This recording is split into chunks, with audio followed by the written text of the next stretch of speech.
Awesome. So we were kicking off. Brian, thanks for joining 30 Food Safety, where we're just having 30-minute chats with the brightest minds in food safety.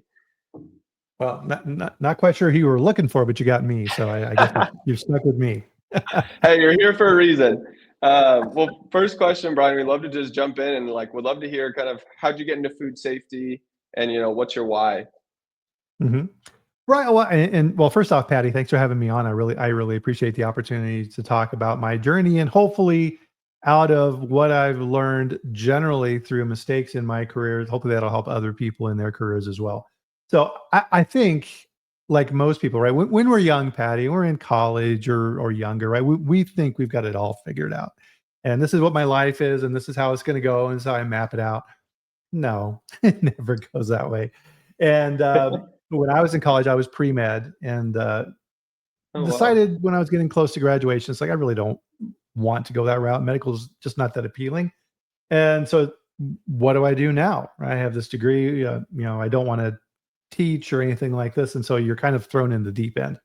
And like most people in life, you never know really where you end up. And that was very true with me.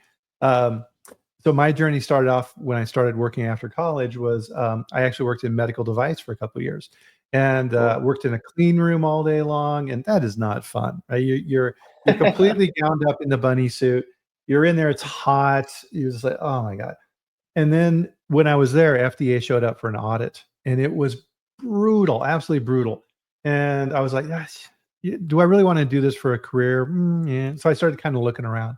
And this is how I fell into food is there was a advertisement for a microbiologist at a cheese company in Colorado called Leprino Foods. And if you're not in the dairy business, you've probably never heard of them. Most people say, "Oh, Yeah. you mean the dog food company?" No, no, not Purina, Leprino. And they're privately held. Jim Leprino started the company in the 50s and developed this private company into a multi-billion dollar company. And this all started, Patty, when he was making mozzarella with his family in the back of their Italian shop in Denver. He started deciding to expand the business and selling the cheese that they were making out of their store to customers. And he did a sales call and he went to Kansas and there was a small pizza chain with 4 stores in Wichita and he sold them cheese. And the name of that chain was Pizza Hut. Wow. Yeah. And so they started selling cheese to Pizza Hut. And they've developed this empire of mozzarella. They're the largest mozzarella manufacturer in the world. And they supply pretty much if you're eating a pizza, odds are it's going to be Leprino cheese and you don't even know who they are. So Wow. that's why I started my career as a microbiologist in the laboratory working at Leprino Foods. And like most people, you get good at doing something in your career. And I was a very, very good microbiologist. And you get promoted. And then all of a sudden you're like, oh my God, right? It doesn't really matter what you do. Everybody has this obstacle. It's kind of this big step change that you have in your career. Is okay, I'm really good at what I do. And now all of a sudden you're made into a manager. And oh my God, what do I do? And most people think when they get in that role, it just means I need to do what I did before faster and yell at everybody to go faster. And it's like, no, right? That's a really good way for failure, isn't it? So you as head of a Lara in your company, your job is to give your team and everyone that you need the things that they need to do their job successfully and understand what you need them to do. And Yeah. that's a hard lesson for people to figure out. And I actually wrote a book a few years ago on this to help people who make that transition from being a single contributor to a manager and some of those lessons I learned along the way. Painful lessons in some cases, for sure. Yeah. Wow. And then what changed for you going from in working in a lab up to the manager? What was the hardest lesson kind of that you picked up? Yeah, I think it's exactly that. The technical skills that make you good at what you do are not the skills that you need when you're a manager. So now you have to manage people and not do things. And that can be very difficult. And the biggest transition I had is just learning that. It's a very, very steep curve. And so I began cutting my teeth at Leprino Foods on that. And then I had an opportunity to then move to another cheese company in Pennsylvania and run quality for that company. So that was the next big jump in my career.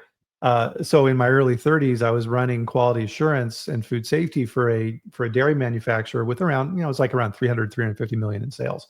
No idea what to do, right? You're in, and it's an extremely stressful situation. It's probably where a lot of my gray hair initially came from. And you have to figure it out, and that's the hard part. But what I've learned over my career, and I'm sure you've seen this as well, is we think we have to do it all, and we think we have to figure it out on our own and be independent, and that's a huge mistake. You have to reach out, you have to network, you have to find the right tools, the right systems, the right people to help you on that journey. And that was very critical for me as well, having those right mentors to teach you what you need to do to be successful. Yeah. Were there any specific challenges that you faced, like maybe on the lab side as an individual contributor, or when you made that transition? Any stories jump to mind? Yeah. Well, I think a good one in the lab was, so at the time I was in the lab, this was really when automated techniques for laboratory testing started developing. And one of the really good lessons I learned at that point in time was how to sell and how to sell this information to your boss, because that's very important. And that the cost of doing a test manually for, let's say, salmonella, right? You have a plate, and you're streaking on the plate, and you do those activities. I got really good and very fast at doing that. The next step up, and what was being introduced, was rapid methods. So the normal method would take 5 days. The new methods that were coming out were 3 days. I was like, cool, I can do this and get more work done. And it was awesome. And I went to my boss and said, hey, I'd really love to install this in the lab. What do you think? And so I started telling about the machine and how cool it was and all these things. And she said, yeah. What's the cost per test? I'm like, well, it's about 3 times what the cost is now per test. And she's like, no, that's not in the Yep. budget, right? Those normal defenses that we see, that's not in the budget. And I'm like, oh. So I went back down to the lab and I'm like, gee, this is the future. This is coming. How can I get this? And the solution I came up with this is, so Leprino Foods, huge company. When you make cheese, Patty, about 10% of the milk becomes the cheese. The other 90% is byproduct. It's whey. It's that liquid that's left over. And it used to be that dairy companies would just spray that on fields and use it for the cows and growing stuff for the cows to eat. That really wasn't going to be the way to do things going forward. So what Leprino does is they dry those products and they fractionate it. They make like lactose powders and whey powders and all these cool powders. So you can imagine you're this gigantic cheese company making 10x, versus cheese of all these powders. And they go into giant warehouses and all these things. So I went and talked to the warehouse guys, the logistics teams, and say, guys, I need some help here. Can you tell me how much it costs to store this whey powder that I test in the lab that we have to hold until I can release it? And they're like, well, here's what the general cost is per month per pallet, and the different terms that the logistics guys use for these type of calculations. I'm like, okay, if I was to be able to speed that process up and release product instead of 5 days, if I can release that product in 3 days and we save 2 days of storage for everything that we make, how much money would that save? And they came back with a gigantic number. It was, Yeah. I couldn't even remember. It was like, $300,000 a month. It was just a huge number. Went back to my boss, said, hey, got some more information on that rapid test. She's like, all right, what do you got? I said, well, I've now learned, based upon this in the rapid method, that I can save the company about $1.5 million a year by using this methodology. What do you think she Wow. said? Right. Yeah. I'm sure she was excited to get going. Yeah, it was like, she's like, what the hell? Why don't we have this here already? Right, was her response. It's like, yeah, exactly. Boom, done. Yeah. And why did that work? It's because I spoke in her language, the language of management and leadership. What's the bottom line? How does this help the company? And what's the return on investment that we're seeing from this? And if it's not Yeah. that, you're not going to get it. Yeah.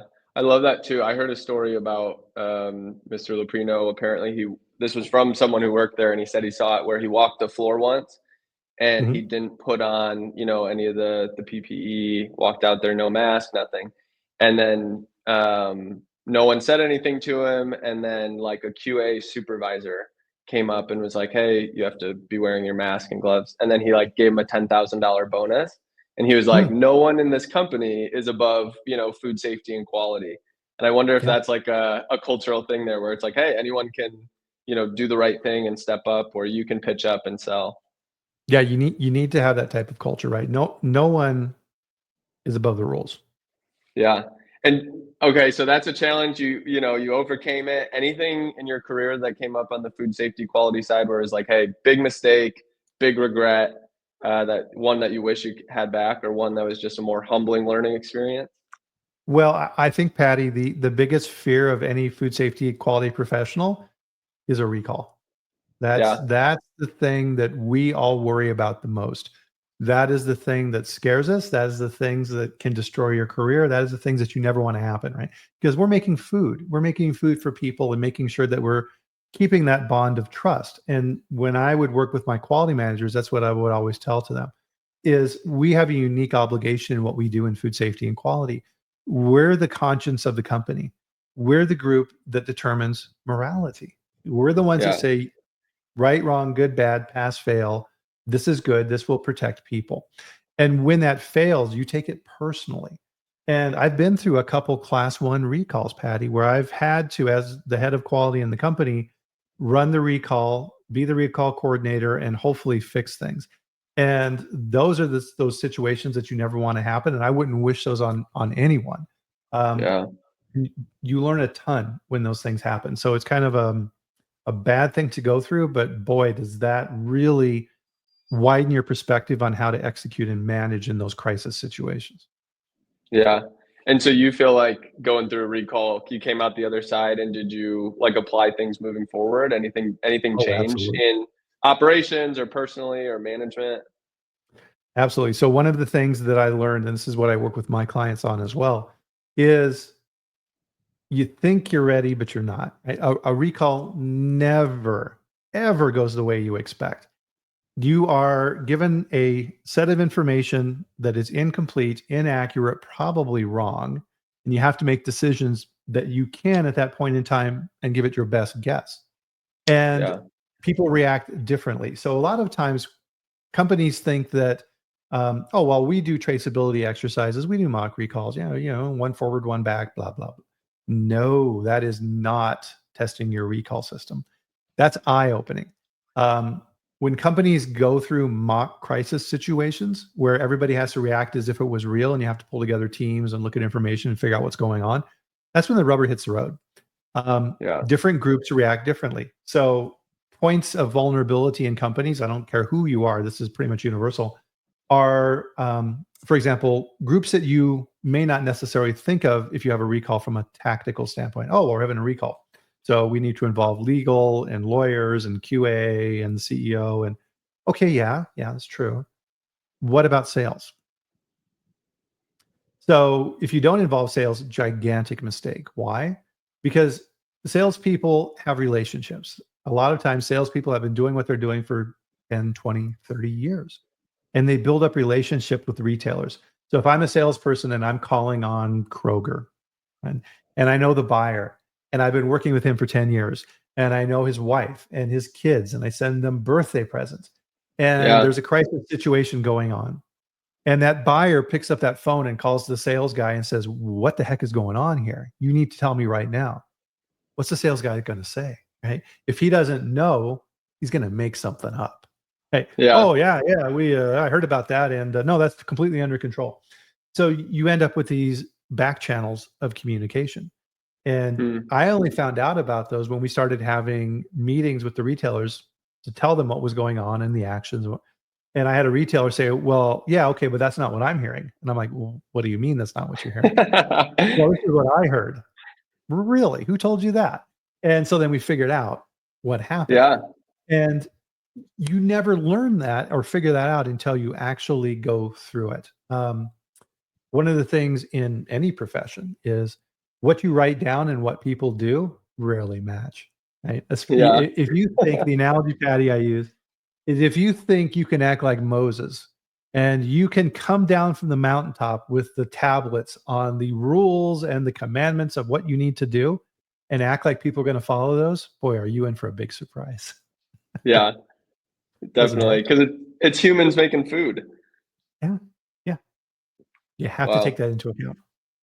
Definitely, and I like too how you brought the relational piece because you're like, Mhm. wow, it's such a better response to a recall if like, hey, instead of the retailer calling the salesperson being like, what the heck's going on? It's like, hey, they're sending an email, they're making a call saying, hey, this is the information, it's contained, legal, and the QA and CEO's already talked about it. I think that's just like you said, a much better approach.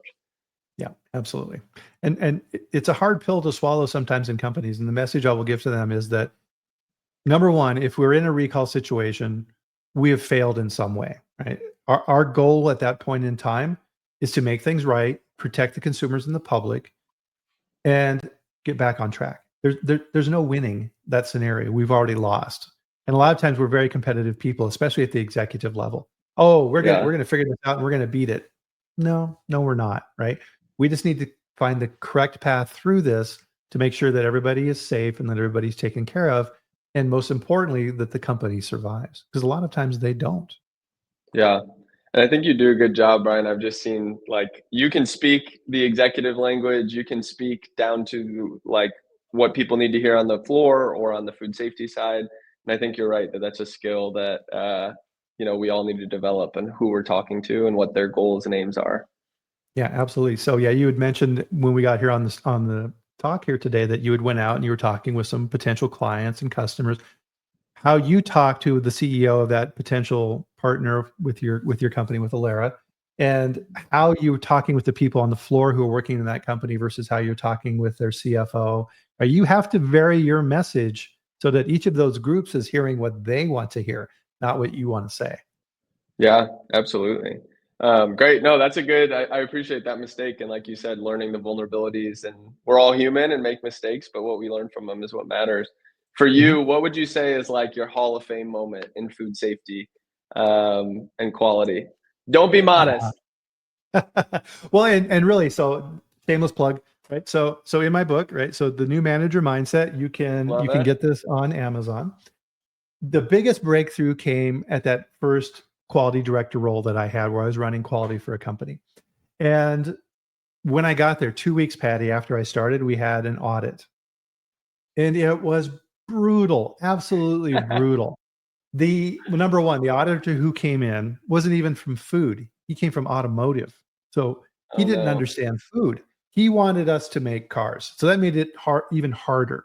Um, the quality system was pretty on paper, right? It looked very nice sitting in binders and things, but it was aspirational, let's say that.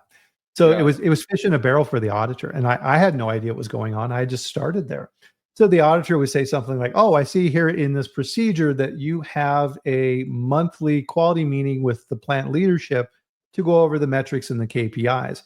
Can you show me a copy of that of your last report?" Right? So standard auditing practice. The prior quality director was now the plant manager. So he, luckily for me, he was there to give background. And he's like, "Oh yeah, yeah, yeah, we wrote that. We were going to start doing that, but we never did." Right. So Uh, what happens next? Right. Boop, out comes the yeah, the auditing pen pen. comes out. Right. Non-conformance, non-conformance. By the time this audit was done, and the auditor, I think about halfway through, had mercy on me. I think there was a page and a half of defects, right? So Wow. non-conformances in the audit, and the plant barely passed. And I'm just like, oh my god! And it was a terrible experience. And now I'm like, oh, what do I do? And I started looking at things, Patty, and this kind of became the core of how I approach quality. So I've managed in quality assurance at the leadership level in companies. Um, and this is one of the first things that I do when I go into companies, when I restructure their quality systems and how they look at things, is that type of approach will fail every single time. So I said, well, what was wrong about that? And what I did was I went to the floor and I started talking with people and looking at things. And I realized a key point, and I'll keep this kind of high level because there's a lot of detail in the book around this, is every production facility, and pay attention to this when you go and visit your customers. is I don't care what you're making. I don't care if you're making candy or meat products or dairy, or it doesn't matter. There's 4 critical steps. It's receiving, processing, packaging, and then shipping and warehouse. Yeah. Everybody does the same thing. And that is what I call the core process. That's how people make money. And if that process doesn't work, there's no money and no one has jobs. So everybody supports that process. QA supports it, maintenance, HR, the plant manager, everybody is there for that process. And what I realized is that everybody is a customer of the person upstream. So we'll stick with dairy. That's easiest for me to talk about. Is you bring in milk, and there's all kinds of specifications for the milk. It's got to be this temperature, it's got to have this level of acidity, it's got to be pH, blah blah blah. You then bring in these ingredients, and then you send it to the cheese guys, and they make the cheese, and then you send it to the packaging guys, and they put it in some packaging, and then it goes to the warehouse. If you bring in bad milk, everything else downstream fails. Right? You're going to make crappy cheese. It's going to look bad in the package. It's going to go out to the consumers. The consumers are going to go, "Oh, what's this garbage?" Right? And then the complaints start rolling in. So what I did was I realized that, hey, we're really, really good at documenting how to do things right. But if someone is trained correctly, that's not what they need. They need to know, what do I do when something goes wrong? And I very rarely see that when I go out and work with clients. Everything kind of follows that same model, the former. So what we did is we started, God forbid, we actually went out and talked with people. So we went to the receivers and we said, okay, well, how do you do this? How do you do that? How do you do this? And what do you do if things go wrong? So let's say, for example, you have a milk receiving temperature of 40 degrees Fahrenheit. And that comes from the pasteurized milk ordinance and blah, blah, blah. And me as the quality guy, I put procedures in place and say, all right, receiving guys, milk must be 40 degrees or cooler at receipt. So says quality, right? And I go back to my office. Well, guess what? The world doesn't work that way. Yeah. Because one day, Paddy, the milk comes in and it's 41 degrees. Ooh, crap, right? The milk was ordered for a reason, right? We need to make cheese. We got customers. We got orders to fill. Yeah. The receiver's like, and the supervisor go, what's wrong? Well, the milk's 41 degrees. Right? So now the supervisor's involved, and the supervisor starts asking questions of the receiver. Did you pull a good sample? Is the thermometer calibrated? How are the other parameters for the milk? No, everything else is fine. Everything checked out. I tested it 3 times. That milk is 41 degrees. We're going to have to reject. And the supervisor's like, hold on a minute here. So it goes up the chain of command in the plant. And it eventually gets to the plant manager. Plant manager calls the co-op and says, hey, knuckleheads, why are you sending us warm milk? And the co-op's like, sorry, we had a bit of a maintenance problem this morning. Got it all fixed. Everything is fine. Your next shipment's going to be in temperature. We promise. Can you do me a solid and just accept this load? I mean, it's only a degree. And the plant manager goes, yeah. So what happens next? The quality manager comes to me as the quality manager and starts twisting my arm, right? Bryan, yeah. Why are we rejecting this milk? Well, it's a degree too warm. Oh, come on, really? And after a while, the quality manager gets beat down and goes, yeah, you're right. This milk is probably fine. We'll bring it in this time. Yeah. Well, what's the reaction on the floor in the plant? The supervisor and the receiver now go, what? Right. The receiver's like, oh, okay, I get it.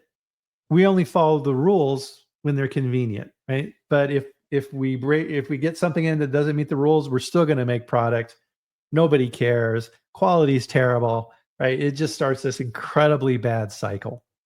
So the next time I try and do something as a quality manager, hey guys, here's the new standard. You guys need to do this. Yeah, whatever, Ryan. Blah, blah. We'll follow what you say until the plant manager tells us not to. Whatever, go away. Right now, I'm in a terrible spot as the quality manager. Yeah. So with all of that long background, what did I do? And here was the thing that I realized and changed: is we need a yellow zone. Yes, for milk temperature 40 and below, awesome. Mwah, love it. That's where we want to be. What happens if the milk is between 41 and 45 degrees? Right? So we got together a team and talked about it. It's like, well, well, between 41 and 45, it'll probably be, there's, and we worked through it and said, no, from a business standpoint, we're probably going to be okay. We'll need to review the information to make sure, but we need to make a decision. I'm like, perfect. What if the milk is 46, 47, 48, 50 degrees coming in? Everybody on that management team's like, oh God, no, that's terrible. We're going to have bacteria growing like crazy. We're going to have proteolytic enzymes that are in there chewing up the milk, damaging the cheese. Terrible, terrible, terrible. Okay, good. So we're all in agreement that if the milk is warmer than 46, we reject. Oh, 100%. Right. So we put together the procedure. Same scenario. Okay? Yeah. Milk comes in at 41. Now everybody knows what they need to do. So the supervisor is like, oh, okay, right. So then that goes to the management team. The management team takes a look at it and says, okay, all right, milk's a little warm. How's everything else? Everything else passes. Okay, we'll bring in that milk. All right, tell the receiver to receive the milk. We reviewed it and it's okay. So, and the receiver goes, okay, good, right? I'm following what I was told to do. Also, milk comes in at 48. Red zone, right? Reject. So let's say the plant manager is really under the gun. And he's like, yeah, shit, milk's at 48. I really need to bring this milk in. I'm going to try and strong arm that quality manager like I did before. See if I can get that milk in. Different conversation now, right? So now the plant manager comes to the quality manager, says, hey, we need to bring this milk in at 48 degrees. Really? Okay, well, you do remember that conversation that we had as a team a few months ago where we all agreed that 46 and higher causes quality defects and we're never going to accept that? Oh, yeah, but I didn't really think that would happen. Well, guess what? It did. We're not bringing that milk. And tell you what, if you want to call the vice president of quality at corporate and explain to him why you think this is now okay, I'm sure he'd love to hear why. Yeah, that's okay. That's okay. Never mind. Right. Yeah. So that process is laying out what I call spheres of responsibility. Here's what the supervisor is able to do based upon the feedback from his receiver, from his team. Here's what the manager does for that department. Here's what the next level up does, all the way up that chain. So what I would say is, so as the vice president of quality, the only problems I expect to see coming across my decks are giant problems that you cannot solve. The other problems, you have the tools and I expect you to solve those yourself. You have these predetermined actions. And that was the key to this whole process, Paddy. We decided in advance how we would react to a quality issue. And keeping in mind, these are quality issues. These are not food safety issues, right? It's very important to distinguish between those two. Food safety, that's easy, right? Milk comes in with antibiotics in the milk. Oh, food safety, no, done, rejected. There's no question. There's no debate. I will fight to the death if I'm in charge of quality to make sure that that product is never brought in. That's a food safety failure. And everyone agrees that that's true. The other side of the business is this is where I think quality people sometimes forget. We are also there to help the business create business decisions. We're there to supply that data. Now, was that 41 degree milk a business risk? Maybe, a very small one, right? But the organization understands that, at some point in the future, this may come back and bite us, but we made a decision to release this. And if we see an uptick in complaints, we'll modify our behavior going forward to make sure that that doesn't happen again. And so you're making sure that you're ensuring the quality and food safety using a system that reacts to real world. Yeah. And that was, and I love that too. Go ahead. Go ahead. No. I was just gonna say, if I was to look back on my career, that was the key moment and the key aha thing for me. Yeah. And I think too, it transforms, like you said, it makes food safety, instead of being like the bad guy or the cop in the facility, it's like, no, we're the problem solvers. We're enabling employees on the floor to make decisions and be more dynamic, and then be the conscious and the morality, like you said, which is like, I think that is, why would young people go into food safety if they just think they're going to be the disliked person in the plant, enforce a bunch of rules, versus like, no, we're going to make some business decisions, make this place more dynamic. Yeah, you're part of the team. So another good visual is, if you're a good quality manager, you're like the devil and the angel on the shoulder of the plant manager. It's like one side is saying, hey, things are going awesome. Complaints are down. Things are going good. Our audit results, awesome. We're doing great as a plant. The other side is, I'm a little worried. right? And it's not after the fact, and it's not I told you so. It's I'm seeing some things out there that I don't like. Yep. Complaints are up. Product is getting a little out of shelf life. We're making some decisions that were kind of creeping up to the edge, making me uncomfortable. Giving the plant manager that insight to help guide that plant. Because as we know, I have extreme respect for plant managers. It's one of the toughest jobs out there. It is a full-on commitment. If you're a plant manager in a large plant, you live there, right? Yeah. Day and You night. see that plant much more than you see your wife. No, that's great. That's a great Hall of Fame moment, and I think it's been cool to see it unfold throughout your career as well. I will say I'm a little hurt the Denver Food Safety Night wasn't your Hall of Fame moment because that was a pretty awesome speech you gave there. Thank you. Yeah, what beyond like Hall of Fame moments? What would you say is your hottest take in food safety right now? Hmm. The hottest thing right now. So there's lots of buzz around food safety culture and terms like this currently. And really, and this is a big project that I'm working on right now, is we see that recalls are not going down. We see that we keep having the same issues. I made a prediction last month on the chat. I said I can already predict the top 3 complaint categories for recalls for 2025: foreign material, allergens, and salmonella listeria. Those are going to Yeah. be the top 3. They may be in different order, but those will be the top 3 again. Why? Yeah. We just keep doing the same thing, right? We're getting the same results. Yeah, definitely. That's what I saw Frank Giannis speak, and he was saying like, "Are we winning the fight for like safe food?" And you see like over time, even with more money, more resources, more technology, like the results are the same, like you Yeah. said. So What yeah, what do we audits. do about it? Yeah, audits. I mean, here's one thing that we do know: audits are not the answer, right? Yeah. Audits are good at maintaining, right? Hey, the standard says you need to do this. Are you doing this? Yep, I'm doing that. Can you show me some proof that you did it? Yeah, here's some proof that I did it. Okay, good. That's not how you run a business. And a lot of times people get confused by that. So, what I realize, and this goes back to that example I just gave, Patty, in that we need to become much better at risk assessment. Yeah. So, for example, you create a food safety plan in your plant, and we say, oh, okay, well, here's all my ingredients and here's my process. And now let's go through and do the hazard analysis. What's my severity and likelihood? It's a high, it's maybe a medium. What's the severity? It's a low. Is that a CCP? Nah, right? And you kind of go through it like that, very Yeah. off the cuff. And risk is not static. We create that food safety plan and we say, awesome. Okay. Until something changes, I don't need to look at it. Well, we forget that changes part. So, for example, Ukraine was a good lesson for this for a lot of beverage companies. Yeah.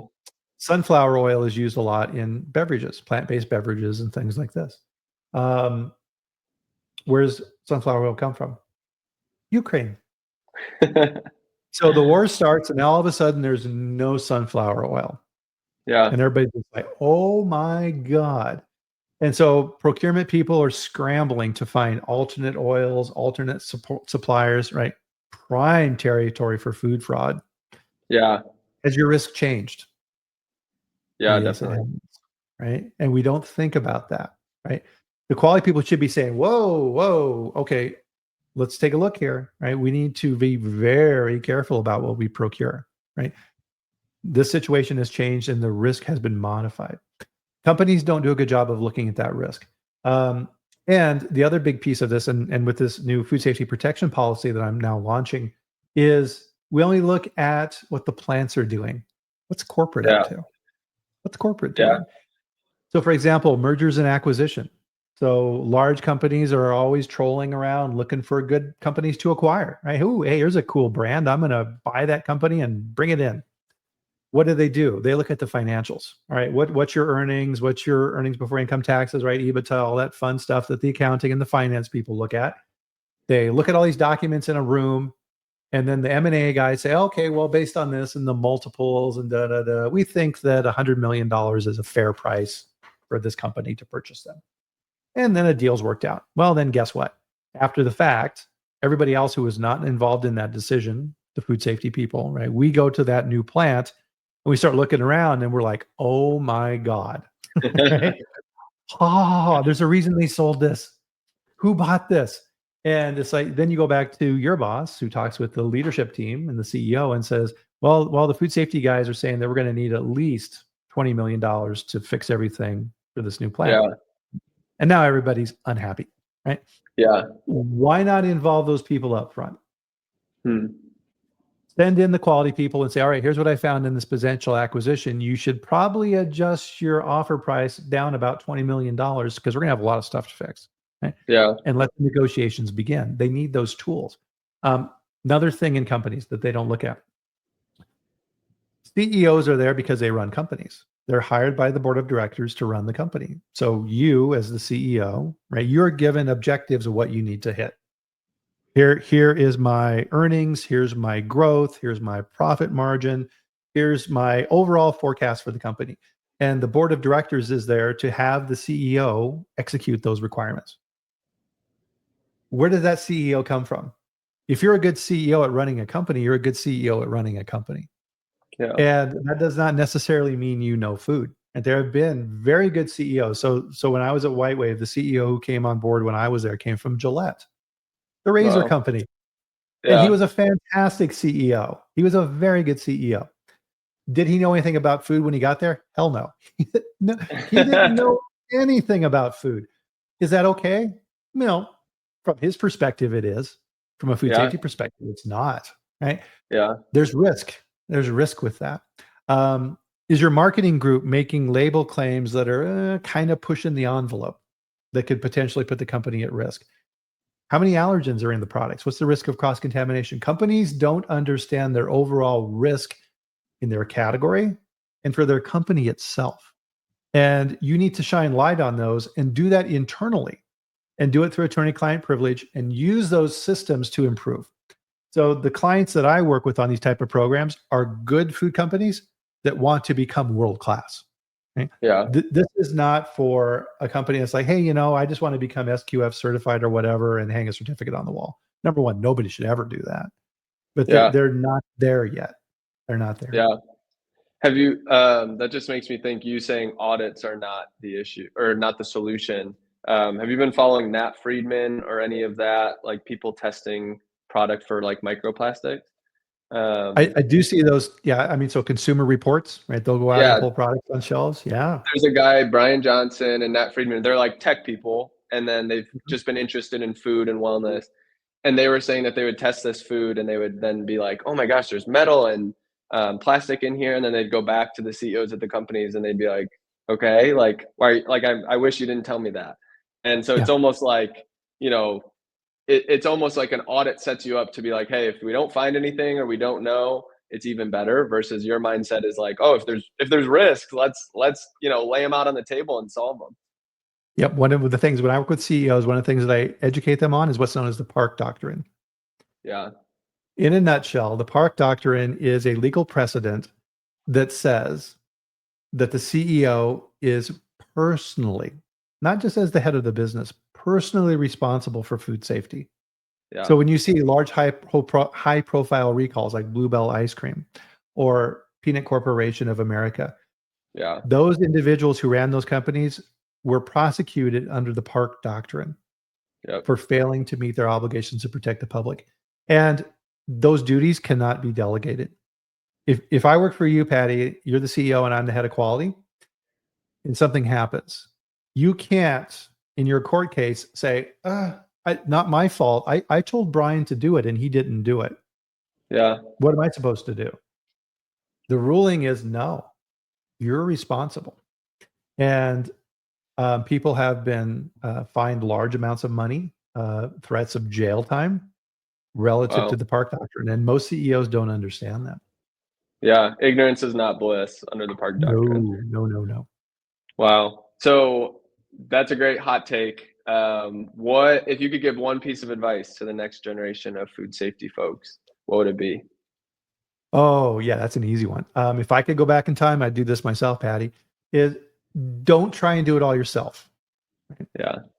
In quality, we feel, right, we're technical people, and we feel that if we just had more tools and more knowledge and more skills, that then everything would work.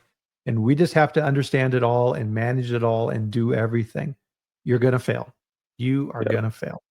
You have to team up with the members in your company and work with them. But more importantly, you have to work outside of that. One of the sayings on the chat that we use quite a bit is food safety is not a point of competition. If there's one failure in the ice cream industry, like Bluebell, it impacts all the ice cream in the business. Yeah. Right? Think about the recent recall with McDonald's, right? It was the onions that were the problem. But most people don't pay attention too closely to that stuff. In most people's mind, and the consumer, it's like, oh, McDonald's, they make bad hamburgers that make people sick. I'm not going to McDonald's anymore. And actually, I think I'm not going to go to Burger King either. Right? I'm going to be safe. Fast food's out. Fast food's out, and I'm never going to buy those things again. It impacts the entire industry. Share your knowledge and reach out and learn from other experts. Right? We've been there, done that, and we want to help. Right? Find those sources, find those mentors. They are invaluable. Yeah. And how do you do that? Like, are there any resources you recommend? I will shamelessly plug your food safety chats because they're awesome. Like, great way just to learn, listen from experts. Are there other resources that you recommend, or like, how do people find those mentors that have done it before that are willing to help? Yeah, it's getting easier than it used to be. So that there's LinkedIn, and you can join groups and like the chat on LinkedIn, things like this. Go to conferences. Right? So okay, fine, you go to a conference and you get information. Much more important than that is the connections. Right? That's where you meet people. And don't feel, and this is a thing that people want to do as well. If I work in dairy, I think I can only learn from other dairy quality people. No. Yeah. Everybody's doing the same thing, right? Receiving, processing, packaging, and warehousing. We're all doing the same stuff. It's just that the details change with different products. There's been incredible advances in the meat industry in pathogen control and environmental monitoring and different test methodologies and how they do things. Yeah, we have big failures, right? Boar's Head, gigantic failure. And that's a completely separate conversation. But learn from those. They have things to teach. I was speaking with a gentleman last year who is in produce, and they had a system in place now where they can map their farms and know where the lettuce comes from in different areas of their fields. So if there's a recall, they can actually trace it back to those particular areas in that field. Wow, that's awesome. Yeah, it's like, whoa, teach me about that. That's cool. Yeah, the cross industry stuff. No, that's great. No, that as we're winding down, that's a great resource. And like you said, conferences, meeting people, and getting connected. I guess for future 30 food safety interviews, if you could see one person get interviewed, who would you want it to be and why? Interesting.